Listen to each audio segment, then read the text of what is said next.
I got stuck in an elevator in Australia, and the fire department had to come and rescue me. So I got in the elevator, I was trying to get to the ground floor to head to one of my gigs. And halfway down, it smashed into something, came to a dead stop, and then wouldn't move.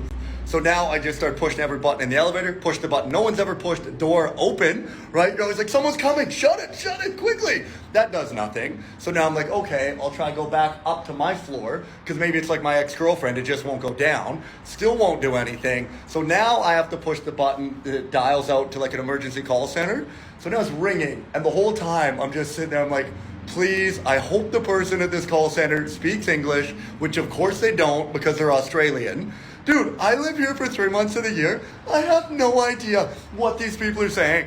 I overheard a conversation the other day. The first guy went like this. He went, yeah, nah, want to go to the water in the car? And the second person looked at him and went, nerd. I don't know what that was. As far as I can make out, the first guy was asking the second guy to go see the Marvel movie Wakanda. And then the second guy had a stroke. I think that's a stroke. Just nerd. So I'm in there and I'm explaining to the lady at the call center that, I'm stuck in this elevator, yada, yada. And she goes, mate, where's the accent from? And I'm like, oh, great. She probably thinks I'm American, right? Which good thing I'm not. Otherwise, she'd just be like, too bad you don't have your gun. You could just shoot your way out, mate. So I'm explaining to her, I'm like, look, my accent, it's Canadian. Which I think it's really cool that you actually call it an accent over here, because back home, we just call it a lisp. So she's telling me, oh, have you pushed this button? Have you pushed that button? I'm like, lady, you're pushing my buttons. All right, look, it's 42 degrees. I'm stuck in this elevator. Like, I've pushed every button in here. The button to call you is the last button I pushed. I'm like, none of the buttons are working. I'm stuck in the elevator. And she went, yeah, you are. And hung up. Yeah, left me to die in there. So now I have to call emergency services, which turns out is a little different here in Australia than back home in Canada. So now I have to Google what I think is the stupidest thing anyone has ever Googled in the history of Google, which is, what's the phone number for 911?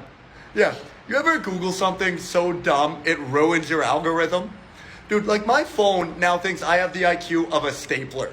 Like, all of my ads are just for Code Red Mountain Dew and Sportsbet. They're like, this guy is an idiot. So it turns out the number's actually 000. So I call it. Fire department shows up immediately.